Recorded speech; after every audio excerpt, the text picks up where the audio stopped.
आज हम बात करेंगे वर्ग अंतराल निर्माण करने की विधियाँ।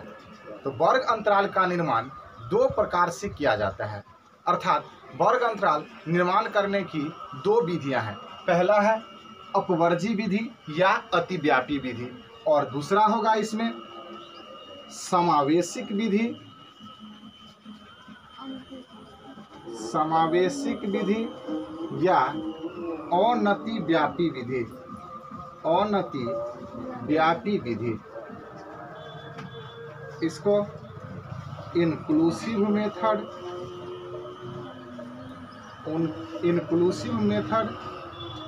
और नॉन ओवरलैपिंग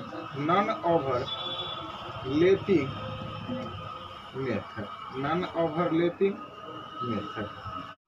तो देखिए, अब जानिए अपवर्जी विधि या अतिव्यापी विधि में, अपवर्जी विधि या अतिव्यापी विधि में तो इसमें क्या होगा कि वैसा बारंबारता वितरण जिसमें किसी वर्ग अंतराल की उच्च सीमा, वैसा बारंबारता वितरण जिसमें किसी वर्ग अंतराल की उच्च सीमा ठीक उसके अगले वर्ग अंतराल की निम्न सीमा के बराबर होती है, तो वह बारंबारता वितरण अपवर्जी विधि या अतिव्यापी विधि में कहलाता है। इसका एग्जाम्पल समझिए।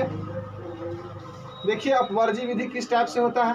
अपवर्जी विधि में वर्ग अंतराल इस तरह से होगा, 0 से 10, 10 से 20, 20 से 30, 30 से 40, डैश डैश इत्यादि।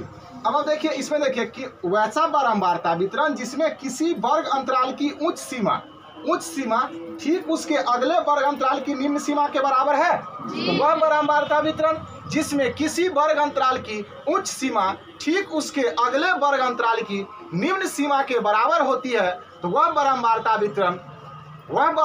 वितरण अपवर्जी विधि या अतिव्यापी विधि में होता है। वह बारंबारता वितरण अपवर्जी विधि या अतिव्यापी विधि में कहलाता है। अब देखिए इसका नोट समझिए। नोट में क्या होगा कि अपवर्जी विधि में दिए गए वर्ग अंतराल का बारंबारता निर्धारित करना। अपवर्जी विधि में किसी वर्ग अंतराल की बारंबारता निर्धारित करना। तो अपवर्जी विधि में किसी वर्ग अंतराल की बारंबारता निर्धारित करने के लिए उस वर्ग अंतराल की निम्न सीमा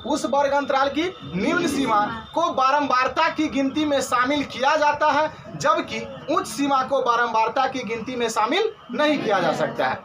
अपवर्जी विधि में किसी वर्ग अंतराल की बारंबारता निर्धारण में उस वर्ग अंतराल की निम्न सीमा को बारंबारता की गिनती में शामिल किया जाता है, जबकि उच्च सीमा को बारंबारता की गिनती में शामिल नहीं किया जा सकता है। देखिए कैसे होगा कि अगर 10-20 का वर्ग अंतराल 10-20 की बारंबारता का निर्धारण करना हो, तो क्या होगा इसमें कि उसकी बारंबारता के निर्धारण में निम्न सीमा को गिनती में शामिल किया जाएगा, जबकि उच्च सीमा को गिनती में बारंबारता की गिनती में शामिल नहीं किया जाएगा।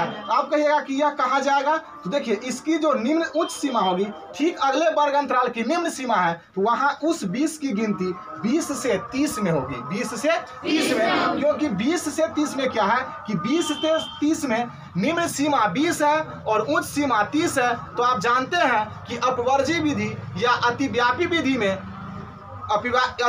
विधि के बारंबारता निर्धारण में निम्न सीमा को बारंबारता की गिनती में शामिल किया जाता है, जबकि उच्च सीमा को बारंबारता की गिनती में शामिल नहीं किया जाता है। अगर 10 से वर्ग अंतराल 10 से 20 की बारंबारता का निर्धारण करना हो, तो 10 को लिया जाएगा, जबकि 20 को नहीं लिया जाएगा।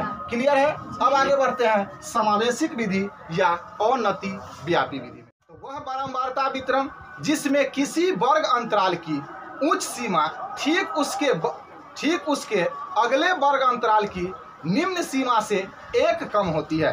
बारंबारता वितरण जिसमें किसी वर्ग अंतराल की उच्च सीमा ठीक उसके अगले वर्ग अंतराल की निम्न सीमा से एक कम होती है, वह बारंबारता वितरण समावेशिक विधि या अनतिव्यापी विधि में कहलाता है। जैसे देखिए इसका कि इसमें कैसा वर्ग अंतराल होगा, तो इसका वर्ग अंतराल 0 से 10, 0 से 10, 11 से 20, 21 से 30, डैश डैश इस तरह से इत्यादि।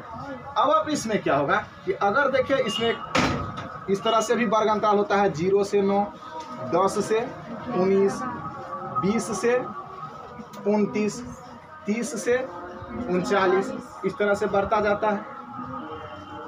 तो देखिए यहाँ कि परिभाषा में आप देखे हैं कि वह बारंबारता वितरण जिसमें किसी वर्ग अंतराल की उच्च सीमा ठीक उसके अगले वर्ग अंतराल की निम्न सीमा से एक कम है। दिख रहा है कि नहीं? निम्न सीमा से एक कम है कि नहीं? देखिए यहाँ इसकी उच्च सीमा 10 है और इसकी निम्न सीमा 11 है। तो देखिए दोनों में एक का अंतर है कि नहीं? यहाँ भी देखिए 0 से 9 है और फिर 10 से 19 है, तो यहाँ पर भी एक का अंतर है कि नहीं? अर्थात निम्न सीमा वह बारंबारता वितरण जिसमें किसी वर्ग अंतराल की उच्च सीमा ठीक उसके अगले वर्ग अंतराल की निम्न सीमा से एक कम होती है, तो वह बारंबारता वितरण समावेशिक विधि या अनतिव्यापी विधि में कहलाता है। इसके एग्जाम्पल को आप समझ गए हैं। अब देखिए नोट में आपको हम बताएंगे समावेशिक विधि के अंतर्गत किसी वर्ग अंतराल के बारंबारता निर्धारण में उस वर्ग अंतराल के उच्च सीमा एवं निम्न सीमा दोनों को बारंबारता की गिनती में शामिल किया जाता है। दिक्कत है किसी को? क्लियर है?